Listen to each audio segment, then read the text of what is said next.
لا حول ولا قوة إلا بالله العلي العظيم. أعوذ بالله من الشيطان الرجيم. بسم الله الرحمن الرحيم.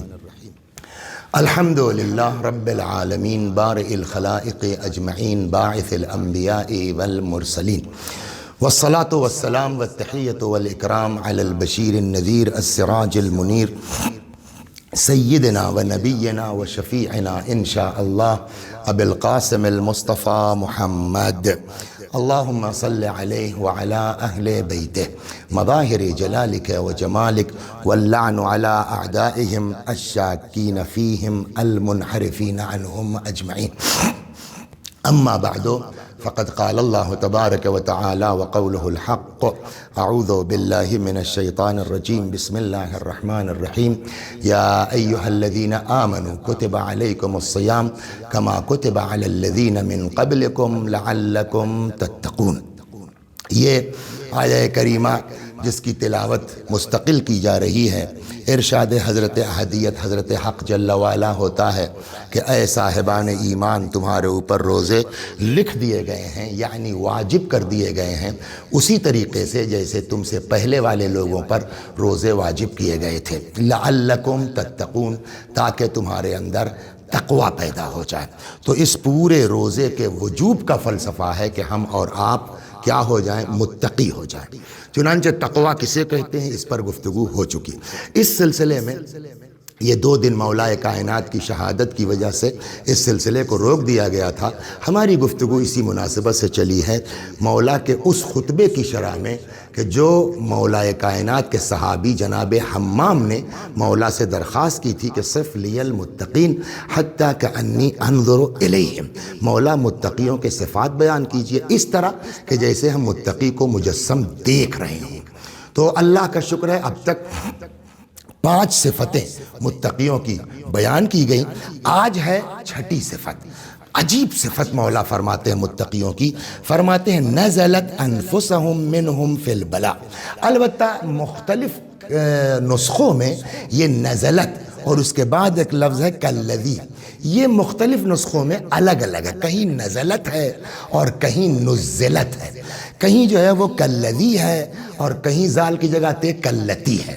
لیکن اب یہ علمی دنیا میں مدرسوں میں جہاں کلاس چلے وہاں تو اس پر بحث کرنا سمجھ میں آتا ہے، لیکن آپ کے درمیان اصل مفہوم ہے، وہ مفہوم میں عرض کرتا ہوں۔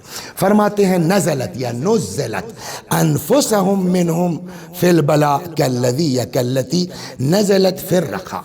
6ٹھی صفت متقیوں کی مولا سلام اللہ علیہ فرماتے ہیں کہ 6ٹھی صفت ان کی یہ ہے کہ ان کا حال جیسے بلا اور مصیبت میں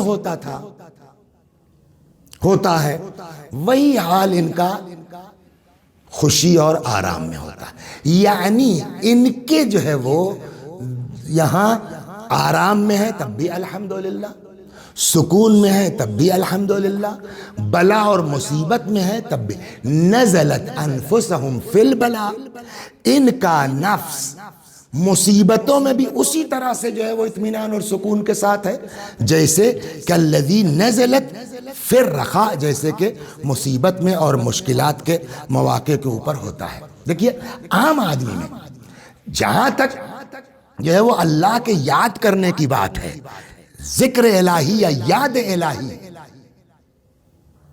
یہ تو مشرک اور کافر بھی جب مصیبت میں پڑتا ہے تو اللہ کو یاد کرتا ہے اور خلوص کے ساتھ یاد کرتا ہے۔ یہ کوئی کمال کی بات تھوڑی ہے، یہ تو سبھی کرتے ہیں۔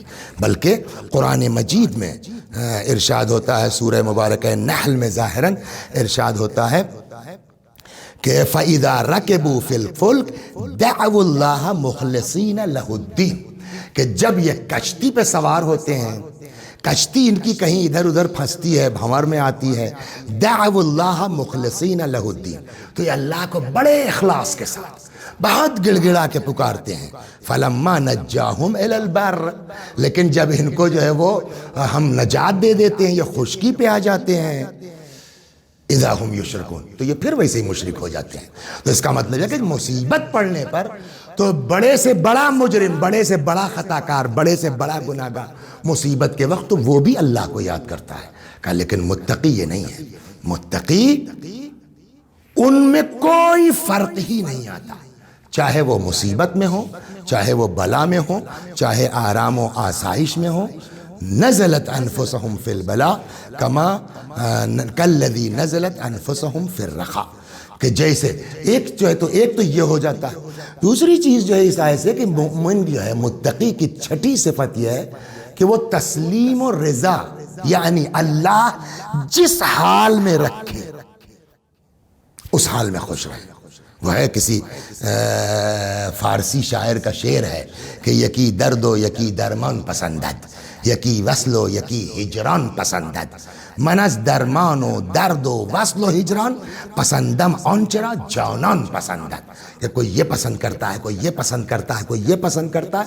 وہ کہتا ہے میں کچھ نہیں پسند کرتا. میرا اللہ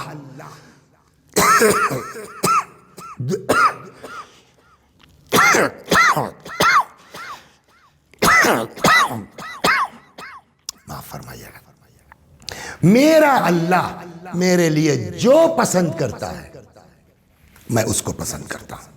یعنی نہ اپنی کوئی سوچ ہے، نہ اپنی کوئی فکر ہے، نہ اپنا کوئی جذبہ ہے. اللہ جس حال میں رکھے ہم اس حال میں خوش ہیں. یہ چھٹی صفت ہے ان لوگوں کی کہ جن کو متقی کہا جاتا ہے یا پرہیزگار کہا جاتا ہے. اب سوال اس بات کا ہے کہ یہ اس صفت کو حاصل کرنے کے لیے تسلیم یا رضا کہ مصیبت میں بھی جس حال میں ہے الحمدللہ، آرام میں بھی ہیں تب بھی الحمدللہ، یہ کیسے حاصل ہوتا ہے؟ اس کے لیے جو قرآن نے نسخہ دیا ہے وہ سب سے آسان نسخہ وہ ہے. کیا؟ وَبَشِّرِ الصَّابِرِينَ الَّذِينَ اِذَا أَصَابَتْهُمْ مُصِيبَةٌ قَالُوا إِنَّا لِلَّهِ وَإِنَّا إِلَيْهِ رَاجِعُونَ. کہ جب ان پر کوئی بلا آتی ہے، مصیبت آتی ہے، تو یہ کہتے ہیں کیا ہوا؟ اِنَّا لِلَّهِ وَإِنَّا إِلَيْهِ رَاجِعُونَ. ہم سب اللہ کے اور اسی اللہ کی طرف ہم کو پلٹ کے جانا ہے. تو اس تسلیم اور رضا کو حاصل کرنے کا بہترین طریقہ یہ ہے، بہترین سلیقہ یہ ہے کہ آدمی یہ طے کر لے کہ ہم خود کچھ نہیں ہیں. اِنَّا لِلَّهِ وَإِنَّا إِلَيْهِ رَاجِعُونَ. ہم سب اللہ کے اور اسی اللہ کی طرف پلٹ کے جانا ہے. تو جب ہم اپنے ہیں ہی نہیں ہیں، ہم سب اس کے ہیں، تو وہ جس حال میں رکھے. میں آپ کو ایک چھوٹا سا قصہ سناتا ہوں. کبھی کبھی جو ہے اس طرح کی داستانوں کے ذریعے سے فائدہ یہ ہوتا، اب صحیح ہے نہیں صحیح ہے، لیکن اس سے بات سمجھانے میں آسانی ہو جاتی ہے. کہتے ہیں کہ ایک آدمی تھا، وہ چلا گیا غلاموں کے بازار میں غلام خریدنے کے لیے. وہاں اس نے جو ہے وہ ایسے ہی ٹہلتے ٹہلتے ایک دبلا پتلا منحنی سا کمزور سا غلام دیکھ لیا.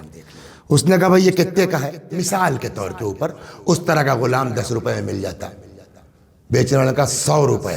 نے کہا کیا یہ تو 10 روپے مل جائے گا، مثلا 100 روپے کا ہے. تو اس نے کہا 1000 روپے. بھائی اس نے کہا صاحب اس کی سب سے اچھی بات یہ ہے، یہ آپ اس کے کمزور جسم پر مت جائیے، اس کی ہیکل پر مت جائیے، دبلے پتلے اس پر مت جائیے. اس کی سب سے بڑی خصوصیت یہ ہے کہ یہ بندگی کا طریقہ جانتا ہے، غلامی کا طریقہ جانتا ہے، عبدیت کا سلیقہ جانتا ہے. یہ بھی تھا سمجھدار. اس نے کہا ٹھیک اگر ایسا ہے تو ہم لے لیں گے، ہم لینے کو تیار. اس نے کہا ٹھیک ہے. اس نے ضابط 10 کا مال 100 میں خریدا، لے کے آ گیا. لے کے آیا کہاں؟ اللہ اکبر. سنیے آپ، تو اس کے پاس پہلے سے بہت سے غلام اور کنیز وغیرہ تھے. اس نے ایک پرانے غلام کو بلایا، کہا یہ جو نیا لڑکا خرید کے لائے اس کو لے جاؤ تہ خانے میں بند کر دو. اس نے لے جا کے بند کر دیا. بیچارہ کچھ دن بند رہا. پھر کہا بتاؤ کچھ بول رہا؟ کہا نہیں سب پڑا ہوا ہے چپ چاپ. کہا اس کا کھانا بند کر دو. کھانا بند کر دیا گیا. کہا کچھ بھوک پیاس کا اظہار کر رہا؟ کہا نا پڑا ہوا ہے. کہا جاؤ اس کو شکنجا کسو. اس کو بیچارے کے مشکیں بھی کس دی گئی. پھر پوچھا کچھ چلا؟ کہا کچھ نہیں. کہا مارو اس کو. اس کو بلا وجہ مارنا شروع کیا. پھر بلایا. اس نے کہا کیا ہوا؟ کچھ چلا؟ کچھ نہیں. کہا بلا لاؤ. اب اس نے اس لڑکے کو غلام کو نکلوایا. اس نے کہا یہ بتاؤ بلا وجہ میں نے تم کو قید خانے میں ڈالا؟ اس نے کہا صاحب آپ جانیے. بلا وجہ میں نے تم کو شکنجہ کسوایا کا سب آپ جانیے، بلا وجہ میں نے تمہارا کھانا بند کیا کا سب آپ جانیے، بلا وجہ تم کو کوڑے لگوائے کا آپ جانیے۔ تو یہ جو خرید کے لایا تھا مالک اللہ، یار تم جو ہے وہ آپ جانیے کہہ رہے ہو، تم کو کچھ تکلیف نہیں ہوئی؟ اس نے کہا ہم کو کیا، ہم تو ٹھہرے بندہ۔ بندہ کہتے ہی اس کو ہیں کہ مالک جس حال میں رکھے اس حال میں خوش رہے۔ باپ رے باپ، کیا مطلب ہوا؟ بندہ کہتے ہی اس کو ہے کہ مالک جس حال میں رکھے وہ خوش رہے۔ چھٹی صفت متقیوں کی یہی ہے کہ مالک جس حال میں رکھے اس حال میں خوش ہے۔ اولاد دی الحمدللہ، جوان اولاد کو واپس لے لیا الحمدللہ۔ ایک دن ایسے ہی بہت زیادہ شکر ادا کرتے تھے۔ کون؟ حضرت ایوب، پیغمبر ہیں، نبی ہیں خدا کے۔ کل کہا تھا کہ ہو سکتا ہے کہ یہ داستان آئے، تو بہت تو نہیں بلکہ اشارہ کر کے گزرتا ہوں۔ جناب ایوب بہت زیادہ جو ہے وہ اللہ کی بارگاہ میں شکر ادا کیا کرتے تھے۔ ایک دن شیطان نے کہا کہ اتنا اچھا، یوسف جناب ایوب کے پاس بہت کچھ تھا، مال دنیا، آل اولاد، سب کچھ ٹھیک ٹھاک، پیسے ویسے بھی ٹھیک ٹھاک تھے۔ تو شیطان نے کہا اتنا دے رکھا ہے خدا، اتنا بھر دیا ہے تو نے ایوب کو، تو یہ شکریہ ادا نہیں کریں گے تو کون کرے گا؟ اللہ کا کتنا اعتبار ہے اپنے بندوں کے اوپر۔ اللہ نے کہا نہیں، میرا ایوب ایسا نہیں ہے، میں اس کو دوں گا تب بھی شکر گزار ہے، میں نہیں دوں گا تب بھی شکر گزار ہے۔ شیطان نے کہا یہ سب کہنے کی باتیں ہیں۔ اللہ نے کہا دکھلا دوں میں تجھ کو کہ میرا بندہ ایوب کتنا شکر گزار ہے۔ اولاد مر گئی، سارے جانور مر گئے، پیسے پائی پائی کے محتاج ہو گئے۔ اب تو نوبت یہ آ گئی حضرت ایوب کے یہاں کہ کھانے تک کو نہیں ہے۔ اور معلوم ہے ایوب کی بیوی کون تھی؟ یوسف کی پوتی، جناب یوسف کی پوتی تھی۔ جناب ایوب کی بیوی اتنے بڑے دادا کی پوتی تھی جو مصر کے حاکم اور پرائم منسٹر تھے۔ لیکن یہ بھی دیکھیے اس واقعے میں واقعاً ایک دوسرے سے کیسے جو ہے زن و شوہر میں ہمدردی ہونا چاہیے۔ عالم یہ ہو گیا کہ کھانے تک کی پرابلم ہو جا رہی تھی۔ یہ جناب ایوب کی زوجہ جو تھیں یہ بیچاری نکلتی تھیں روزانہ ادھر ادھر گھروں میں کام کرتی تھی، تو شام کو کچھ لا کے ایوب کو، یعنی اس نوبت تک پہنچ گئے۔ مگر حضرت یعقوب ایوب کے شکرانے میں کمی نہیں آئی۔ بات آ گئی تو اس کو پورا کر دے، شیطان لگ گیا بہکانے میں۔ اللہ اکبر۔ ایک دن یہ ہوا کہ جناب ایوب کی زوجہ بیچاری دن بھر ٹہلتی رہی، سمجھ گیا کہیں کام نہیں ملا ان کو، شام کو خالی ہاتھ واپس کہ اب آج تو جو ہے وہ شوہر کو بھوکا ہی رہنا ہے، آج کچھ نہیں ملا ہے۔ راستے میں ایک بڑھیا مل گئی، اور سب ظاہر یوسف کے حسن کا قصیدہ تو قرآن نے پڑھا ہے، تو کچھ تو اثر آیا ہوگا پوتی میں دادا کا۔ تو کہتے ہیں جناب ایوب کی زوجہ جو تھی کہ بال بڑے خوبصورت تھے، جیسے ہی گھر کی طرف موڑی جو ہے کسی جگہ کے اوپر ایک بڑھیا عورت ملی، کیا بات ہے کہاں جا، بہت پریشان لگ رہی ہے۔ انہوں نے اپنی پوری داستان سنا، اس طرح سے میرا شوہر بیمار ہے، کچھ کر نہیں سکتے، جاتی ہوں ادھر ادھر کام پر، آج اتفاق سے کام بھی نہیں ملا۔ تو اس بڑھیا نے کہا کہ صاحب ٹھیک ہے کھانا تو میں انتظام کر دوں گی، ایک کام ہے۔ کہا کیا؟ کہ تمہارے بال بہت خوبصورت ہیں، یہ بال تم کاٹ کے دے دو، میں تمہارے شوہر کے لیے کھانے کا انتظام کر دیتی ہوں۔ ایک عورت کے لیے تو بال ہی سب کچھ ہے۔ انہوں نے کہا یہ نہیں ہو سکتا، چلی گئیں۔ جناب ایوب کو پورا قصہ سنا دیا۔ ایوب نے کہا اچھا کیا، مت دینا اس کو۔ بات ختم ہو گئی۔ دوسرے دن پھر بیچاری ٹہلتی رہی، مگر کوئی کام جناب ایوب کی زوجہ کو نہیں ملا۔ پھر واپس آ رہی ہیں کہ اب آج تو دوسرا دن ہے فاقے کا ایوب کا۔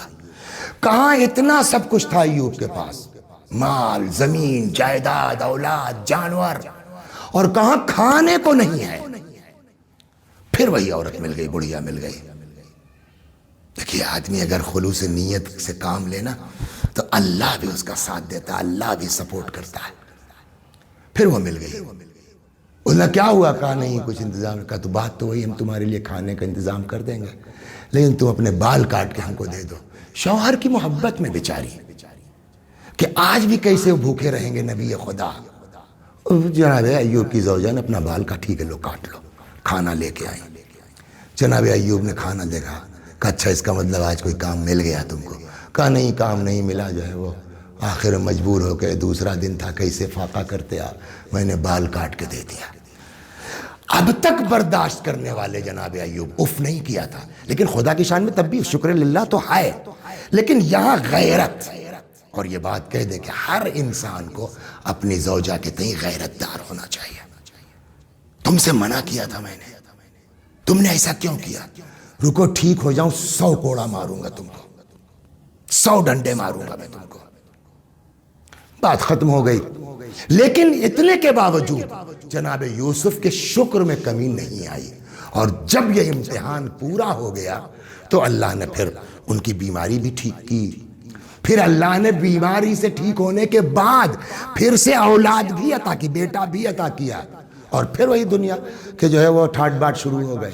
اب جناب ایوب جو ہے ان کو افسوس ہوا اپنی قسم پر کہ اس بیچاری نے میرے ہی لیے تو یہ سب کیا تھا، کیا جو ہے وہ ہم نے قسم کھا لی کہ تم کو ٹھیک ہو جاؤں تو جو ہے وہ ماروں گا 100 ڈنڈے. لیکن چونکہ جو ہے وہ اس مومنہ نے شوہر کی خدمت کے لیے اخلاص کے ساتھ یہ کام کیا تھا، لہذا اللہ بھی ان کے سپورٹ میں آ گیا. اور اللہ تبارک و تعالیٰ نے کہا ایوب ایک کام کرو، 100 تنکے لے لو، کچھ نہیں جو جھاڑو کا ہوتا ہے جو ویسے 100 لے لو، ایک میں باندھ لو، اس کو ایک بار چھلا لو، ہم تمہاری قسم مان لیں گے.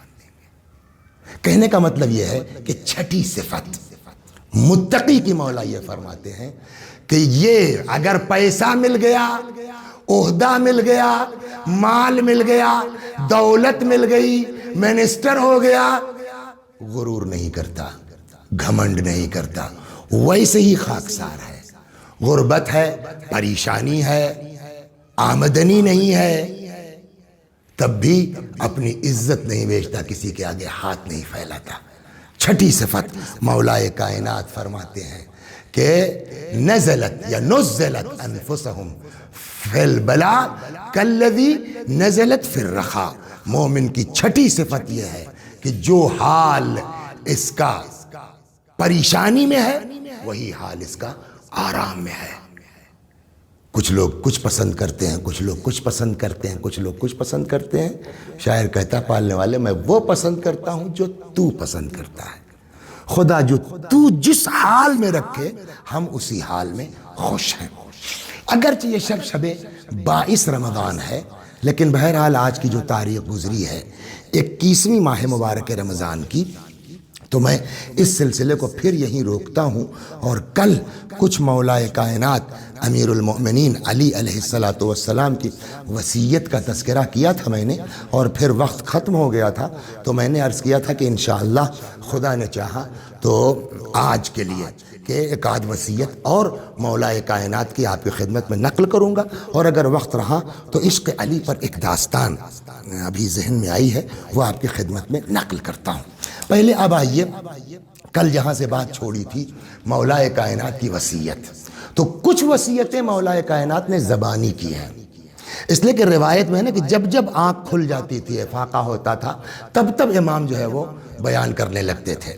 بلکہ کہا کہ تم لوگ بھی پوچھو مجھ سے، سلونی قبل ان تفقدونی، مجھ سے پوچھو قبل اس کے کہ میں تمہارے درمیان نہ رہوں.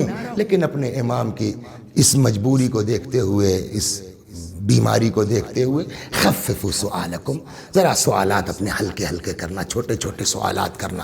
تو بہت سی جو ہے وہ کتابوں میں مختلف طرح سے امام علیہ السلام کی وصیتیں ہیں. ایک وصیت ہم نے کل نقل کی تھی کہ جو مولائے کائنات نے امام حسن علیہ السلام نے فرمایا تھا 8 چیزوں کے لیے، 4 کر کے، کہ 4 یہ ان چیزوں کی اگر تم حفاظت کر لو گے تو انشاءاللہ محفوظ رہو گے.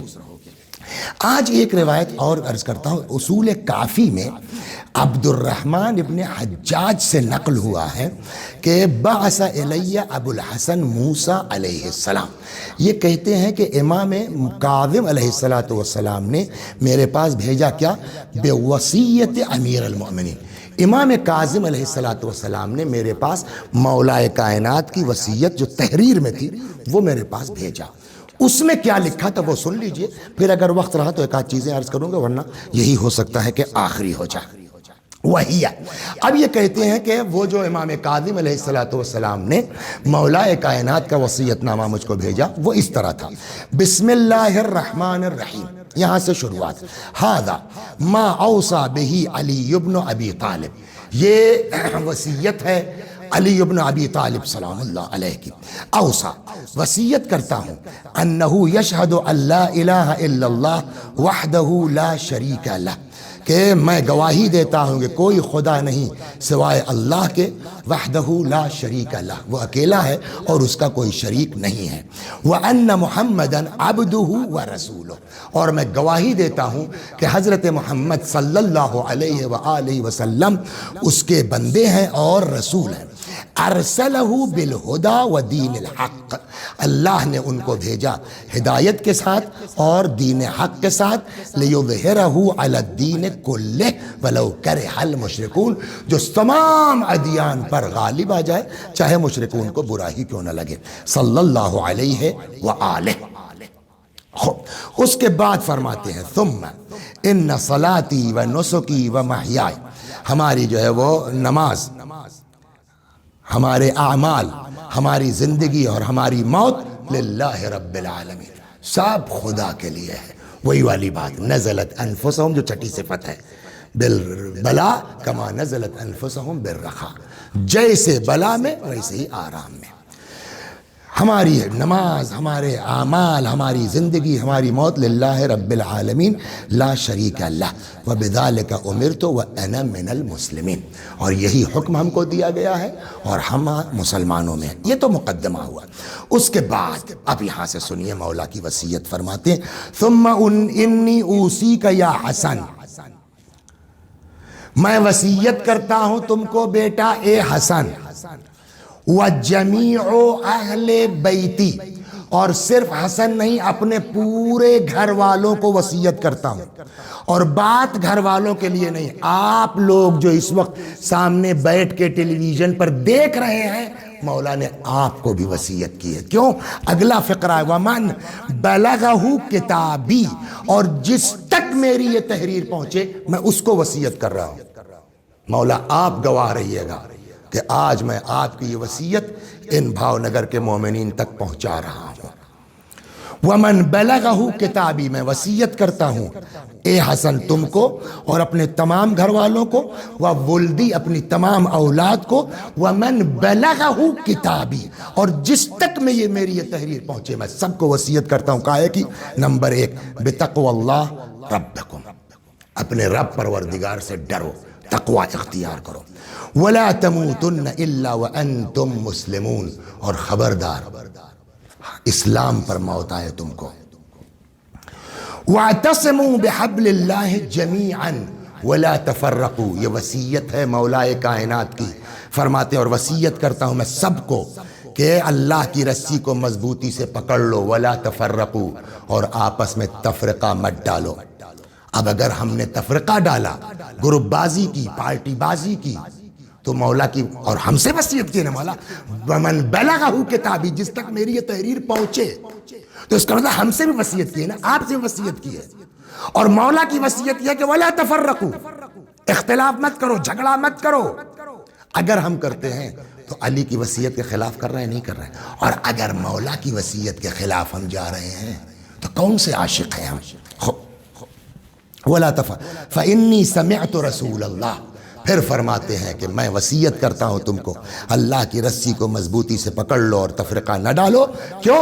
فَإِنِّي سَمِعْتُ رَسُولَ اللَّهِ صلی اللہ علیہ وآلہ وسلم، میں نے پیغمبر اکرم صلی اللہ علیہ وآلہ وسلم کو یہ کہتے ہوئے سنا، یقول صلاح ذات البین، دو لوگوں کے درمیان مصالحت کروانا، افضل من عامت الصلاة والصیام، عام نماز روزے سے افضل ہے۔ شاید مستحب بھی مراد ہو، واجب تو کرنا ہی ہے آپ کو۔ یعنی کیا مطلب؟ ایک جگہ یہ آپ واجب عمل کر لیا آپ نے، اب آپ کو مثلا فرض کیجئے مستحبی نماز پڑھنا ہے یا تلاوت کرنا ہے یا جو ہے وہ کیا کہتے ہیں روزہ رکھنا ہے، لیکن ہم کو فلاں جگہ جانا ہے سفر پر، وہاں دو آدمیوں کے درمیان میٹنگ، کچھ مصالحت ہونے والی، اس وصیت کا کیا مطلب ہے؟ روزہ چھوڑ دو اگر واجب نہیں ہے، نماز چھوڑ دو اگر واجب نہیں ہے، جاؤ اس کی اصلاح کرو۔ فإنی سمعت رسول اللہ صلی اللہ علیہ وآلہ وسلم فرماتے میں نے تمہارے رسول اللہ سے سنا ہے، یقول صلاح ذات البین، دو لوگوں کے درمیان اصلاح کرنا، بلکہ روایت سب سے زیادہ اگر کوئی گناہ ناپسند ہے اللہ کو تو وہ جھوٹ ہے۔ جھوٹ کے لیے قرآن کہتا ہے کہ جھوٹ وہی لوگ بولتے ہیں جو مومن نہیں ہوتے۔ انما یفتری الکذب الذین لا یؤمنون، جھوٹ وہی لوگ بولتے ہیں جو مومن نہیں ہوتے۔ لیکن یہی جھوٹ کہتے ہیں کہ ساری برائیوں کو ایک گھر میں بند کر کے لاک کر دیا گیا ہے، وجعل مفتاحہ الکذب، اور اس کی چابی جھوٹ ہے۔ تو جھوٹ سے بڑا کوئی جرم نہیں ہے۔ لیکن وہیں علماء ہمارے فرماتے اگر دو لوگوں کے درمیان اصلاح کرنا ہو تو وہاں جھوٹ جائز ہے۔ مثلا ہم سے کسی نے بات ایسی ہونے لگی، ارے وہ فلاں بہت گندہ بات ذریعہ، آپ بتا دیجئے گا مولانا صاحب آپ کے پاس آتے ہیں ملنے کے لیے، میں چھوڑوں گا نہیں اس کو، میں بخشوں گا نہیں اس کو۔ اب مولانا صاحب کو سنا کے چلے گئے ہوٹل میں، اب اس کے بعد جس کو کہہ رہے تھے وہ آ گئے، اور مولانا صاحب کیا حال چال ہے؟ ارے ان سے بھی کبھی ملاقات، میں نے کہا ابھی تو گئے اٹھ کے، اچھا آئے تھے؟ جی ہاں، کیا کہہ رہے تھے؟ ارے میں نے کہا یار بلا وجہ تم جو ہے اس سے تپے ہوئے، وہ تو بڑی تمہاری تعریف کر رہا تھا، بڑا یہ ہے بڑا وہ ہے، جبکہ سراسر میں غلط کہہ رہا ہوں، نہیں کہہ رہا ہوں۔ کیوں کہہ رہا ہوں؟ تاکہ دونوں کے درمیان محبت آ جائے۔ اصلاح ذات البین نماز سے بڑھ کے ہے، روزے سے بڑھ کے ہے۔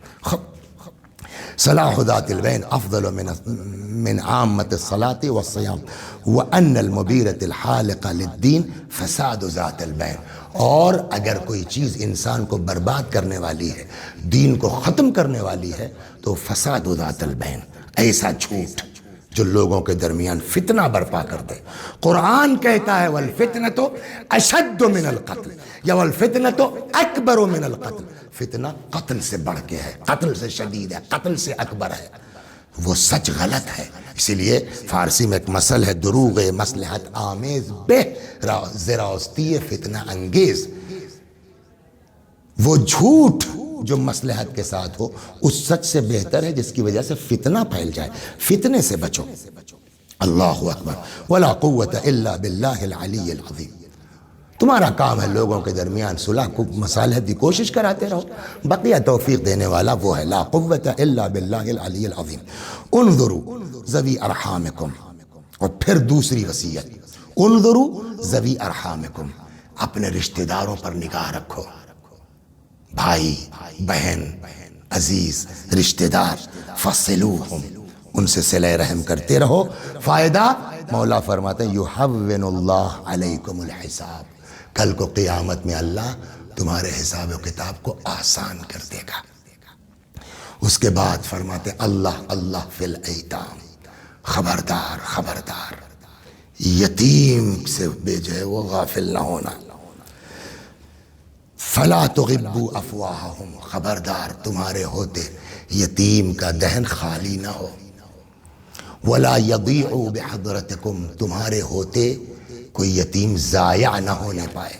دیکھیے دو جملے یہاں ہیں، فلا تغبوا افواہہم ولا یضیع بحضر، یعنی کیا مطلب؟ پہلے والے فقرے کا مطلب جو میں سمجھا ہوں کہ کوئی یتیم تمہارے ہوتے بھوکا نہ رہے، دوسرے کا مطلب یضیع بحضرتکم، شاید بھوکا رہنا نہیں، وہ تو پہلے ہو چکا، ضائع نہ ہونے پائے، برباد نہ ہونے پائے۔ اس کا کیا مطلب ہے؟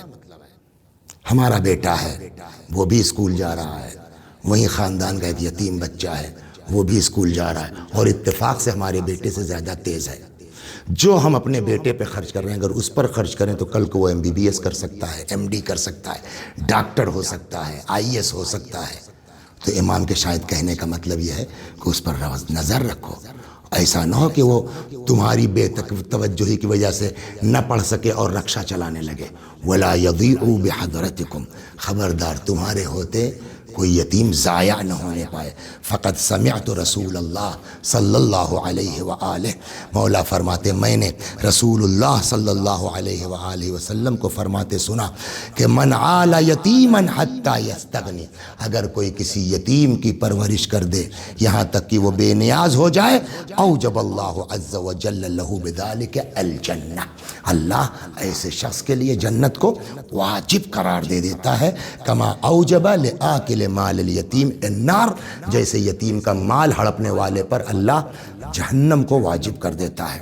اس کے بعد فرماتے اللہ اللہ فی القرآن، یہ وصیت ہے مولا کی، فرماتے اللہ اللہ فی القرآن، خبردار خبردار قرآن سے، فلا یسبقکم الی العمل بہ احد غیرکم، خبردار تم سے زیادہ کوئی قرآن پر عمل نہ کرنے پائے۔ قرآن پر عمل کے معاملے میں تم سب سے آگے، تم میری اولاد ہو، تم میرے شیعہ ہو، تم میرے چاہنے والے ہو، تم سے آگے کوئی نہ جائے، تم سے اچھا کوئی حافظ نہ ہو، تم سے اچھا کوئی قاری نہ ہو، تم سے زیادہ اس قرآن پر عمل کرنے والا نہ ہو۔ فلا یسبقکم الی العمل، اس قرآن پر عمل کے بارے میں تم سے آگے کوئی نکلنے نہ پائے۔ اس کے بعد فرماتے اللہ اللہ فی جیرانکم، خبردار رہنا خبردار رہنا اپنے پڑوسی سے۔ فإن النبی صلی اللہ علیہ وآلہ اوصى بہم، پیغمبر نے پڑوسیوں کے بارے میں وصیت فرمائی۔ وما زال رسول اللہ یوصى بہم، اور اتنا زیادہ پیغمبر نے پڑوسی پڑوسی پڑوسی پڑوسی فرمایا، پڑوسیوں کے بارے میں ارشاد فرمایا، حتی ظننا انہ سیورثہم، کہ ہم لوگوں کو یہ ہونے لگا کہیں ایسا تو نہیں کہ رسول اللہ ہماری پراپرٹی میں وارث بنا دیں گے جو ہے وہ پڑوسیوں کو۔ اتنا زیادہ پیغمبر نے پڑوسیوں کے بارے میں فرمایا۔ پھر فرماتے ہیں اللہ اللہ فی بیت ربکم، خبردار خبردار اللہ کا گھر یعنی خانہ کعبہ، فلا یخلو منکم ما بقیتم، جب تک تم لوگ ہو خدا کا گھر خالی نہ رہنے پائے۔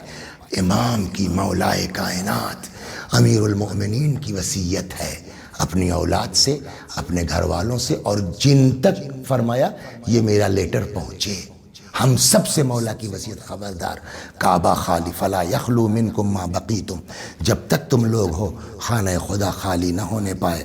فإنہ ان ترک لم تناظروا، اللہ اکبر، اور اگر تم نے جو ہے وہ کعبے کو جو ہے وہ چھوڑ دیا، کعبے کو ترک کر دیا، تو پھر تمہاری کوئی پشت پناہی نہیں کر سکتا ہے۔ وَأَدْنَى مَا يَرْجِعُ بِهِ مَنْ أَمَّهُ أَن يَغْفِرَ لَهُ مَا سَلَفَ، اور سب سے کم ثواب جو ملتا ہے آدمی کو کعبے جانے کا، وہ کیا کہ جو گزشتہ گناہ ہے وہ اللہ معاف کر دیتا ہے۔ لہٰذا اللہ اللہ فی بیت ربکم، خبردار ہوشیار اللہ کا گھر خالی نہ ہونے پائے۔ اس کے بعد فرماتے اللہ اللہ فی الصلاۃ، ہوشیار رہو خبردار خبردار نماز سے۔ فإنہا خیر العمل، اس لیے کہ نماز بہترین عمل ہے، اس سے بڑھیا عمل نہیں۔ انہا عمود دینکم، نماز تمہارے دین کا ستون ہے۔ اللہ اللہ فی الزکوٰۃ، اور یاد رکھو خبردار زکوٰۃ سے۔ زکوٰۃ دیکھیے، زکوٰۃ جو ہے وہ دو قسمیں اس کی ہیں، اس کو ہم کہتے ہیں زکوٰۃ کی دو قسمیں، ایک ہے زکوٰۃ واجب اور ایک ہے زکوٰۃ مستحب۔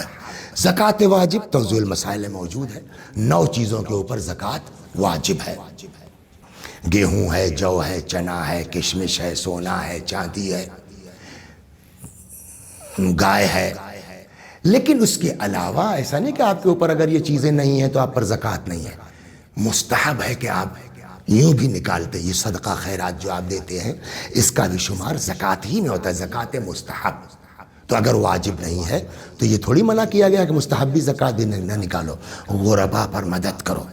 فرماتے اللہ اللہ فی الزکوٰۃ، خبردار ہوشیار رہنا زکوٰۃ سے۔ فإنہا تطفئ غضب ربکم، اس لیے کہ زکوٰۃ تمہارے اللہ کے غضب کو جو ہے وہ ختم کرتی ہے، اللہ کا غضب ختم ہوتا ہے زکوٰۃ سے۔ پھر ماہ مبارک رمضان کے لیے فرماتے اللہ اللہ فی الفقراء والمساکین، خبردار خبردار ہوشیار رہنا کاہے سے؟ فقراء اور مساکین سے۔ فشارکوہم فی معایشکم، ان فقراء کو، ان مساکین کو اپنے دسترخوان میں شامل کرو، اپنے معاش میں، اپنے روزی روٹی میں شامل کرو۔ اللہ اللہ فی الجہاد باموالکم والسنتکم وانفسکم، اور خبردار جہاد سے غافل نہ ہونا، مال کا جہاد، جان کا جہاد، زبان کا جہاد، اس کے بعد اللہ اللہ فی ذریت نبیکم، خبردار خبردار غافل مت ہونا اپنے رسول کی ذریت سے، اپنے پیغمبر کی اولاد سے۔ فلا یظلمن بحضرتکم، خبردار تمہارے سامنے کسی ذریت پیغمبر پر کوئی ظلم نہ ہو۔ یہاں آج کے زمانے میں ذریت پیغمبر سے مراد جو اماموں کے زمانے میں وہاں امام ہے، لیکن آج جب امام پردہ غیب میں ہیں تو جتنا امام کے ساتھ کر سکیں وہ، یہ شاید مطلب ہو اولاد پیغمبر یعنی سادات۔ خبردار فلا یظلمن بحضرتکم وبین ظہرانیکم وانتم تقدرون علی الدفع عنہم، خبردار اگر تم اولاد پیغمبر سے ظلم کو دفع کر سکتے ہو تو دفع کرو۔ اللہ اللہ فی اصحاب نبیکم، پھر فرمایا خبردار خبردار پیغمبر کے اصحاب، ان سے غافل مت ہونا، بڑا مرتبہ ہے لیکن سب نہیں۔ کون سے اصحاب؟ لم یحدثوا حدثا، وہ اصحاب جنہوں نے پیغمبر کے بعد بدعت نہیں کی ہے۔ فإن رسول اللہ اوصى بہم، اس لیے کہ پیغمبر نے اپنے اصحاب کے بارے میں وصیتیں فرمائی ہیں۔ وَلَعْنَ الْمُحْدِثَ مِنْهُمْ وَمِنْ غَيْرِهِمْ، اور اللہ کے نبی نے ایسے اصحاب پر جنہوں نے بدعتیں ایجاد کی ہیں ان پر لعنت بھی کی ہے، لیکن جو بدعتی نہیں ہیں اللہ اللہ ان اصحاب پر توجہ رکھنا، پیغمبر کی وصیت ہے۔ پھر فرماتے ہیں اللہ اللہ فی النساء وفیما ملکت ایمانکم، خبردار خبردار ہوشیار رہنا عورتوں سے، وما ملکت فی ایمانکم، اور جو تمہارے انڈر میں ہیں، کنیزیں ہیں۔ فإن آخر ما تکلم بہ نبیکم ان قال، تمہارے پیغمبر نے جاتے جاتے سب سے آخری بات جو فرمائی، مولا کہہ رہے ہیں کیا کہ رسول اللہ نے سب سے آخری بات جو فرمائی وہ کیا فرمائی؟ اوصیکم بالضعیفین، میں دو کمزوروں کے بارے میں تم کو وصیت کرتا ہوں۔ رسول اللہ نے کہا النساء، ایک تو عورتیں، وما ملکت ایمانکم، جو تمہارے جو ہے وہ زیر سایہ ہیں۔ الصلاۃ الصلاۃ الصلاۃ، نماز نماز نماز، حالانکہ پہلے بھی نماز کے لیے کہہ چکے، پھر امام نے 3 بار تکرار کی اس بستر شہادت سے، الصلاۃ الصلاۃ الصلاۃ، نماز نماز نماز، لا تخافوا فی اللہ لومۃ لائم، اور خبردار جب اللہ کا میٹر آ جائے نا تو ملامت کرنے والوں کی ملامتوں سے مت ڈرو، لوگ کیا کہیں گے اور کیا نہیں کہیں گے، اللہ کیا کہہ رہا ہے، یکفکم اللہ من آذاکم، خدا تمہارے لیے کافی ہے، اگر کوئی تم کو اذیت بھی پہنچانا چاہے گا اور تم اللہ کے لیے کچھ کر رہے ہو، اللہ تمہارے لیے کافی ہے۔ قولوا للناس حسنا، بات کرو لوگوں سے پیار کے لہجے میں، اچھے لہجے میں، کما امرکم اللہ عز وجل، جیسا کہ اللہ نے تم کو حکم دیا ہے۔ اس کے بعد فرماتے ہیں ولا تترکوا الامر بالمعروف والنہی عن المنکر، اور خبردار نیکیوں کا حکم دینا، برائیوں سے منع کرنا، اس کو کبھی ترک مت کرنا۔ فیولی اللہ امرکم شرارکم، اور اگر ایسا کرو گے، نیکیوں کا حکم دینا چھوڑ دو گے، برائیوں کا سے منع کرنا چھوڑ دو گے، فیولی اللہ امرکم شرارکم، خدا تمہارے اوپر اشرار کو مسلط کر دے گا، جو ہو رہا ہے آج کل۔ ثم تدعون فلا يستجاب لكم علیہم، اور پھر تم جو ہے وہ ان لوگوں کے بارے میں بد دعا کرو گے، اللہ تمہاری بد دعا بھی نہیں سنے گا۔ ہوا کیوں ایسا ہے؟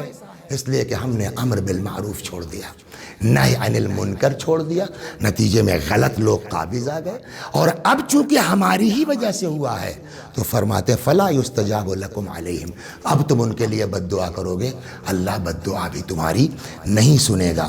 وعلیکم یا بنی بالتواصل والتبادل والتبار، اور اے میرے بچوں لازم ہے تمہارے لیے آپس میں ایک دوسرے کی خبرگیری کرنا، صلہ رحم کرنا، بذل و بخشش کرنا، نیکی کرنا ایک دوسرے کے ساتھ، وَإِيَّاكُمْ، اور خبردار خبردار پرہیز کرو، وَالتَّقَاطُعْ وَالتَّدَابُرْ وَالتَّفَرُّقْ، قطع رحم کرنے سے، بخل سے، اور ایک دوسرے سے جدا مت ہو۔ پھر قرآن کی آیت پڑھی مولا نے، وَتَعَاوَنُوا عَلَى الْبِرِّ وَالتَّقْوَىٰ، ایک دوسرے کے مددگار ہو جاؤ نیکی اور تقوی کی بنیاد پر، وَلَا تَعَاوَنُوا عَلَى الْإِثْمِ وَالْعُدْوَانِ، اور خبردار دشمنی، عداوت، گناہ، اسم کی بنیاد پر، گناہ کی بنیاد پر ایک دوسرے کی مدد مت کرو۔ واتقوا اللہ، اللہ سے ڈرو، ان اللہ شدید العقاب، اللہ بہت زبردست عقاب کرنے والا ہے۔ اللہ اکبر۔ حفظکم اللہ من اہل بیت، اللہ تم لوگوں کی حفاظت کرے۔ استودعکم اللہ واقرأ علیکم السلام، تم کو خدا کے حوالے کیا۔ اب یہاں جملہ سنیے آپ، وَأَقْرَأُ عَلَيْكُمُ السَّلَامُ وَرَحْمَةُ اللَّهِ وَبَرَكَاتُهُ، اور میں تم لوگوں کو سلام کرتا ہوں، خدا کا سلام ہو تم پر۔ یہ کس کو سلام کیا ہے؟ امام حسن حسین کو؟ یہ کس کو سلام کیا؟ اس لیے کہ اگلا فقرہ نا، وَمَنْ بَلَغَهُ کتابی، ہر اس کو میں وصیت کر رہا ہوں جس تک میری یہ تحریر پہنچے۔ تو آپ تک تحریر پہنچ رہی تو مطلب کیا ہوا؟ یعنی مولا آپ کو سلام کر رہے ہیں، وَأَقْرَأُ عَلَيْكُمُ السَّلَامُ وَرَحْمَةُ اللَّهِ وَبَرَكَاتُهُ، اور میں تم لوگوں کو سلام کرتا ہوں، اللہ کی رحمت ہو تمہارے اوپر، اللہ کی برکت ہو تمہارے اوپر۔ یا اللہ، آج 21 ماہ مبارک رمضان تھی، مولا کائنات کی شہادت کی تاریخ تھی۔ پروردگارہ، یہ جو کچھ وصیت میرے مولا نے فرمائی ہے، یا اللہ ہم سب کو اس وصیت پر عمل کرنے کی توفیق عنایت فرما، ہم لوگوں کے ایک دوسرے سے مل کے رہنے کی توفیق کرامت فرما۔ بس 2 جملے مصائب کے اور ختم و دعا۔ اللہ اکبر۔ 6 مہینے کا بچہ ہے امام حسین علیہ السلام کا۔ اس دن کہا تھا نا کہ جب مولا کائنات کے لیے طبیب نے کہا کہ ان کے لیے دودھ مناسب ہے، سارا کوفہ دوڑ پڑا لے کر کے دودھ اپنے مولا کے لیے، لیکن ہائے کربلا کا میدان۔ روایت کہتی ہے کہ جب امام حسین علیہ السلام در خیمہ پر آئے، جناب حضرت ام کلثوم علیہ السلام علی اصغر کو آغوش میں لے کے آئی ہیں، فرماتی ہیں بھیا اس کو لے کے جاؤ، شاید کسی کو رحم آ جائے، شاید کسی کو ترس آ جائے اور یہ اس بچے کو پانی پلا دے۔ عجب تمثیل دی ہے جناب ام کلثوم نے، فرماتی ہیں اما ترا کیف یتلذ، آپ نے دیکھا ہے نا کبھی مچھلی جب پانی سے نکل آتی ہے تو پانی نہ ہونے کی وجہ سے منہ بار بار کھولتی اور بند کرتی، یا پرندے کے بچہ دیکھا چونچ کھولتا۔ یہی جملہ استعمال کیا ہے حضرت ام کلثوم نے جناب علی اصغر کے لیے، اما ترا کیف یتلذ، اے بھیا کیا نہیں دیکھ رہے ہو کہ یہ بچہ پیاس کی شدت سے کیسے بار بار منہ کھولتا اور بند کرتا ہے۔ امام علیہ السلام نے بچے کو آغوش میں لے لیا، ابا کا سایہ کیا، لے کر کے میدان میں آئے، فرماتے ہیں سنو، ان لم ترحمونی فرحموا ھذا الطفل، اگر مجھ پر رحم نہیں کر سکتے ہو اس بچے کے اوپر رحم کر دو، اس کی ماں کا دودھ خشک ہو گیا ہے۔ مگر جب کوئی جواب نہ ملا، امام علیہ السلام نے پھر فرمایا اگر تم سمجھتے ہو کہ اس بچے کے بہانے سے میں پانی پی لوں گا، لو میں لٹا دیتا ہوں۔ یہ معمولی بات نہیں ہے۔ کتنی جو لوگ زیارت پہ جا چکے ہیں دیکھا ہے نا، گرمیوں کے زمانے میں جو لوگ، کیسی گرمی پڑتی ہے عراق میں، کیسی زمین تپتی ہے عراق میں، اللہ اکبر۔ دیکھا ہے آپ نے روزے پہ جب آپ زیارت کو جاتے راستے میں جگہ جگہ جو ہے سڑک کے اوپر وہ پنکھے لگا دیے ہیں سڑک کے اوپر جس میں سے پانی نکل رہا ہے ہوا کے ساتھ۔ اس کربلا امام حسین علیہ السلام نے فرمایا اگر تم سمجھتے ہو اس بچے کے بہانے سے میں پانی پی لوں گا، آؤ میں اس بچے کو لٹا دیتا ہوں، اپنے ہاتھ سے تم آ کے خود اس بچے کو پانی پلا دو۔ اور جب کوئی جواب نہ ملا، اللہ اکبر، امام نے بچے کو آغوش میں لے لیا، فرماتے ہیں بیٹا تم حجت خدا کے فرزند ہو، اپنی حجت تمام کر دو۔ کیا مطلب ہوا اس کا؟ شاید مطلب یہ ہے کہ کل کو کوئی یہ نہ کہنے پائے قیامت میں ہم کو نہیں پتا تھا کہ بچہ اتنا پیاسا ہے، حجت تمام کرو، کل کوئی کہلے لفائے، حجت تمام کر دو بیٹا۔ اللہ اکبر، سوکھی ہوئی زبان پپڑائے ہوئے ہونٹوں پر پھرانا شروع کیا۔ ایسا منظر تھا کہ منہ پھیر پھیر کے رونا شروع کیا یزیدی فوج نے۔ ڈر گیا ابن سعد، کہتا اینا اینا حرملہ اقطع کلام الحسین، ارے حرملہ کہاں ہے، حسین کی بات کو قطع کر دے۔ 3 بھال کا تیر چلے کمان میں جوڑا۔